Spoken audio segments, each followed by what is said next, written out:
Hello and welcome back, Billy Pilgrim here once again, with the start of a new video series this time. I'm going to be making a Mosquito. Now this is another Tamiya kit. They are known for extremely good quality mouldings and I've been buying a lot of them lately.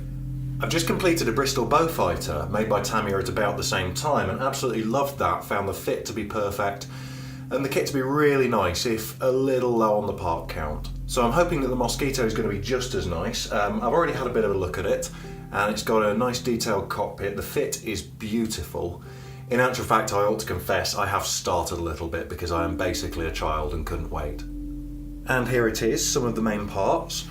I have put together bits of the wings. This looks like quite a large construction, but actually it's just a few pieces. Two halves of the engine nacelle, a little grille, the two halves of the wing, the top and the bottom, and that's about it. They have gone together beautifully. There is a slight seam along one of the wings, and that's because, like an idiot, I realised I'd forgotten to put in the little transparent piece for the landing light. And so after swearing a lot, I had to take it apart again, but that's okay, that's going to sand right out. The fuselage, as you can see, comes in a couple of sections and they initially clip together until they'll glue properly, and that clip join there is hidden by the wing once it's on. On the inside you can see there's some nice moulded detail, there's a lot more in the cockpit, and the cockpit door is moulded so that you can have it open or closed. I've started to put together some elements of the internals and the cockpit, as you can see, but I'm not going to be able to do too much more until I've done some painting, which is what I'm hoping to show you in this video. Now I've had a look and there doesn't seem to be much in the way of aftermarket or high detail sets for this. That's okay because it's nice and detailed straight out of the box, and I'm not limiting myself to the variants in the kit because this is going to be another fictional paint scheme and fictional plane, but I'm going to go mostly for the nightfighter variant. It had specialised radar equipment and that just makes the cockpit a little more interesting and gives you some interesting exterior detail. The paint scheme's going to be primarily blue with silver accents. This is for the character Ashley in Mass Effect. The Mosquito I think really suits her as a plane, partly because of its very versatile nature in combat. The Mosquito was known as the Wooden Wonder, and with good reason. There was some metal armour plating around the cockpit and of course some metal around the engines as well, but pretty much the entire thing was wood, so that meant it was very lightweight. That, combined with its twin Rolls-Royce Merlin engines, meant that it was actually faster than the Spitfires of the time. It served with the RAF throughout World War II and it did so many different roles. It was a fighter, it was a bomber, it was a fighter bomber, night fighting, photo reconnaissance, you name it, the Mosquito did it at some point. It was armed with 4 machine guns and 4 cannons, at least in the nightfighter variant that I'm making, and that's a pretty heavy load. So without any further ado, let's have a look at a bit more of the kit. As you can see, this is a rather larger kit than my little tank. There are 5 sprues here, plus a transparent sprue, plus 3 more that I'm not showing you because I've already taken the parts off them. They're the ones that are lying on the mat. This is a lot newer model than the little tank as well. This dates back to, I think, 1998. It first was designed by Tamiya, whereas the little tank is quite an old kit. It goes back to 1975, which is probably one of the reasons for the mould issues that I've been having with it. Underneath you can see we've got a nice detailed bomb bay. Half of this is actually going to be closed off because it's where the cannons sit in the plane. We don't have the cannons moulded in this kit, and I don't really feel up to scratch building any at the moment. But what we do have is going to be the machine gun pod in the nose. Those guns are going to be able to be visible, and I'm hoping we'll be able to remove and replace the cover on top of those so that we can look at them and display the aircraft with or without that. Like the vast majority of these models, I will be building it with the landing gear down, and since the Mosquito used a door for entry to the cockpit rather than a sliding canopy or anything like that, I will be doing it with that door open, and you'll see that you'll get a very good view of the internals of the cockpit through there. Tamiya have also thoughtfully provided somewhere, I can't see it on the sprues, but it's around a ladder for the crew to get in. There are pilot figures as well, but we won't be using those since they don't match the fictional basis of the aircraft. The only aftermarket bits that I'm planning on getting hold of, I've not got them yet, so they'll have to wait for a little while, are fabric seat belts, which are very fiddly but look really good, so I'm looking forward to using those. And pre-cut canopy masks, because masking out the canopy is one of the more boring and time-consuming jobs, and you're always going to do a worse job of it than the stuff that's been made for exactly that kit. So the first order of business here is going to be to do some painting of the interior. That's going to include the bomb bay and the cockpit. They're going to remain British interior green like the original aircraft, I think. There's no sense in changing that around because it does look quite good. The instrument panel and various other bits like the radar and the radio boxes, they're going to be black, and we'll paint them at the same time. The instrument panel itself is nice and detailed. The kit does come with a transfer for that, but I'm not sure if I'm going to use it yet or whether I'm going to hand paint. But for now, let's just finish cutting off the parts we need, assembling them, cleaning them up and getting them ready for painting.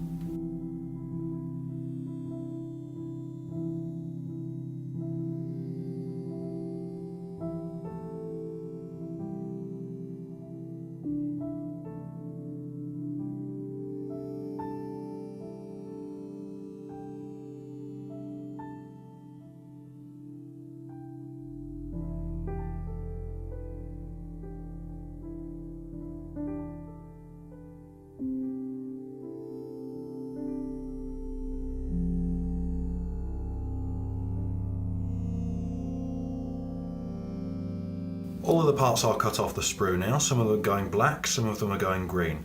There's very little work needed to clean them up. I'm just going to be doing that with this little file here. There are a couple of parts that want assembling to each other, and I'll get that done while I'm at it.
Every once in a while I'm running into a mould line, but there really are very, very few of them.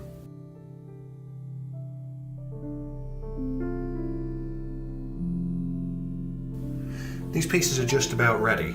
This radar box, which one is it? This radar box wants to attach onto the side of the instrument panel like that. But I think I'm going to do a little customization here by just using a pin vise to drill out where the dials are. And then I'm actually going to attach the transfer for the instrument panel to another sheet of styrene on the back of this, so that then the panel will get a little bit of depth and we don't have to worry about the transfers lining up exactly. So the dials are different sizes, so I'm going to need to use several different sizes of drill bits. I'm just comparing them up by eye. I'm also going to use this centre punch, not for its actual centre punch capacity, but just to mark the exact centre so that we can drill that.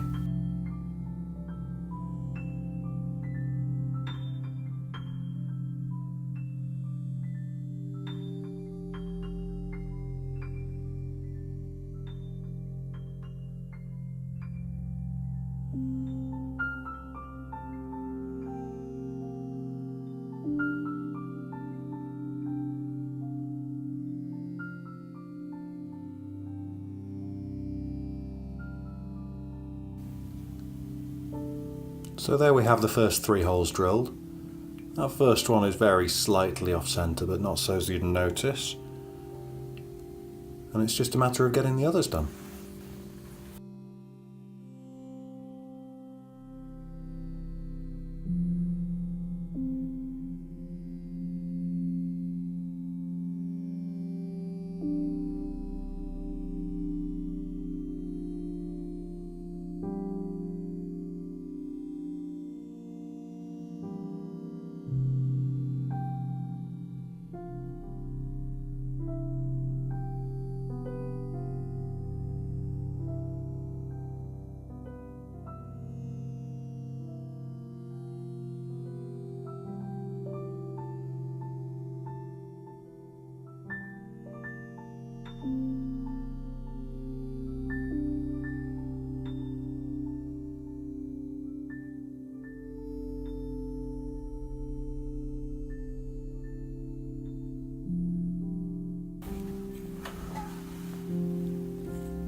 One issue that we run into when doing the dials on the right hand side of the control panel, come on, focus for me. As you can see, there's one half finished there, is that on the back there's the mounting for the radar box. Now this could be a bit of a problem, but what I'm going to do is just sand that off where it needs to be sanded off, and then we can work with it from there. So the holes are drilled in the part now, and we just need something to put the transfer on. I'm just going to cut out a small piece of this. It's thin styrene, so it's not going to add much thickness to the control panel.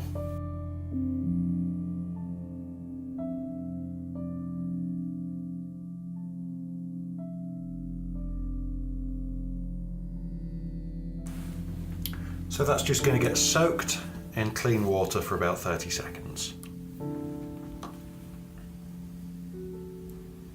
Okay, that's ready to come off the backing sheet. So we just put it on there.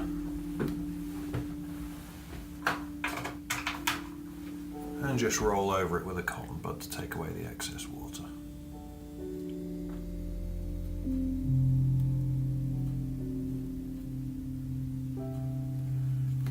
And it's a very flat, smooth surface it's going on, but just for good measure I'm going to stick a little bit of Decal Soft on there. This is the Revel stuff, but there are various other makes that are all about as good as each other, I've found.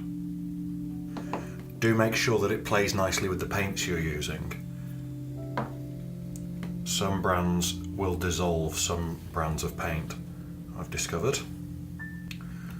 While that's drying on, I'm just going to run a little glue over the face of this to just soften up any hard burrs that have come up from that drilling process.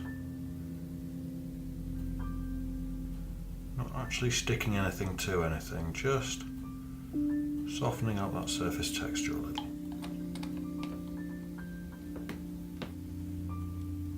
You'll notice I've not drilled out the two smallest dials. That's because, given the thickness of this piece, you wouldn't actually be able to see anything behind them anyway, so I'm just going to do them the way you would do if you were just painting up the board normally. I'm now actually going to use my snippers here to cut this out.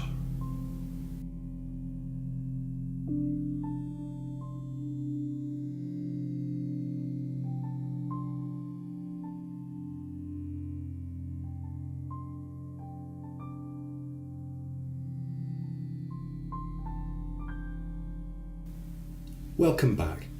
So you can see that I've already painted the black parts and they've come out pretty nicely. There you go. Obviously I need to do detail painting and a little weathering on them, but they're looking good. So now it's the turn of the cockpit internals and the Bombay. I was going to do them interior green like I said earlier in the video, but I've decided now I'm actually going to do them a combination of light sea blue and white. They're both Vallejo Model Air colours again, so I'll start setting those pieces up ready for painting. So there we go, there are the pieces ready for painting.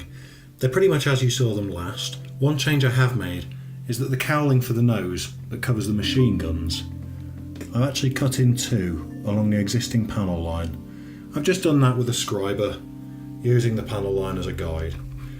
That's because I've decided I want to have this aircraft on the ground as if it's being maintained with the bomb bay open and one side of the machine guns exposed. So let's get on to mixing up a colour. I'm going to go for equal parts of the blue and white.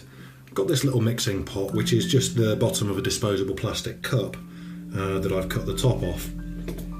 These have both been well shaken. Now they are Vallejo Model Air as opposed to the Model Colour, which is their brush range. Model Air is supposed to be pre-thinned ready for airbrushes, but I find you do still need to thin it all the same. I'm using their brand of thinner. You should always try and use the same brand of thinner as the brand of paint you're using, because they do have different compositions.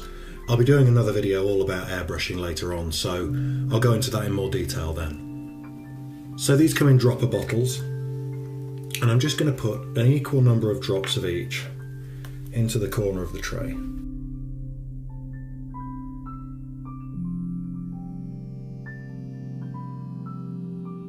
So that's 12 drops each of the paints, 24 drops of paint altogether, so I'm going to match that with 24 drops of thinner.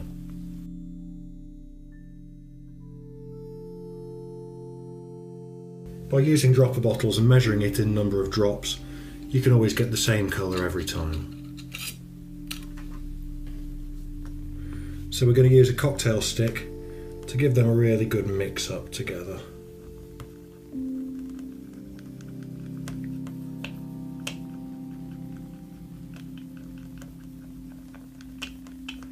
The consistency you're looking for to go through an airbrush well is about that of skimmed milk.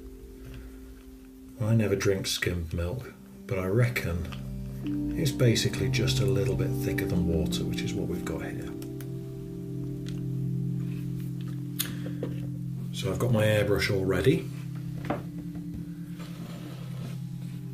and I'm going to turn the compressor on now, so I'm afraid you won't be able to hear me very well. Enjoy the music and enjoy the painting.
So those sections are done. I actually have a little confession to make. The paint was coming out very, very watery. I was thinking I'd over-thinned it, but it seemed to do it no matter how much I thinned it down.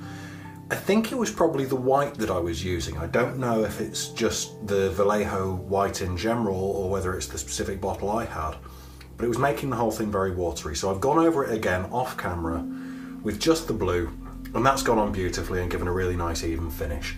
So it's actually going to be the same colour inside as Liara's Spitfire, which is halfway through being painted and one of the other jobs on my bench. I think we'll call it there now. We'll get a bit of assembly of the cockpit and some detail painting done next session. As usual, if you've enjoyed this, please like and subscribe, and I'll see you next time.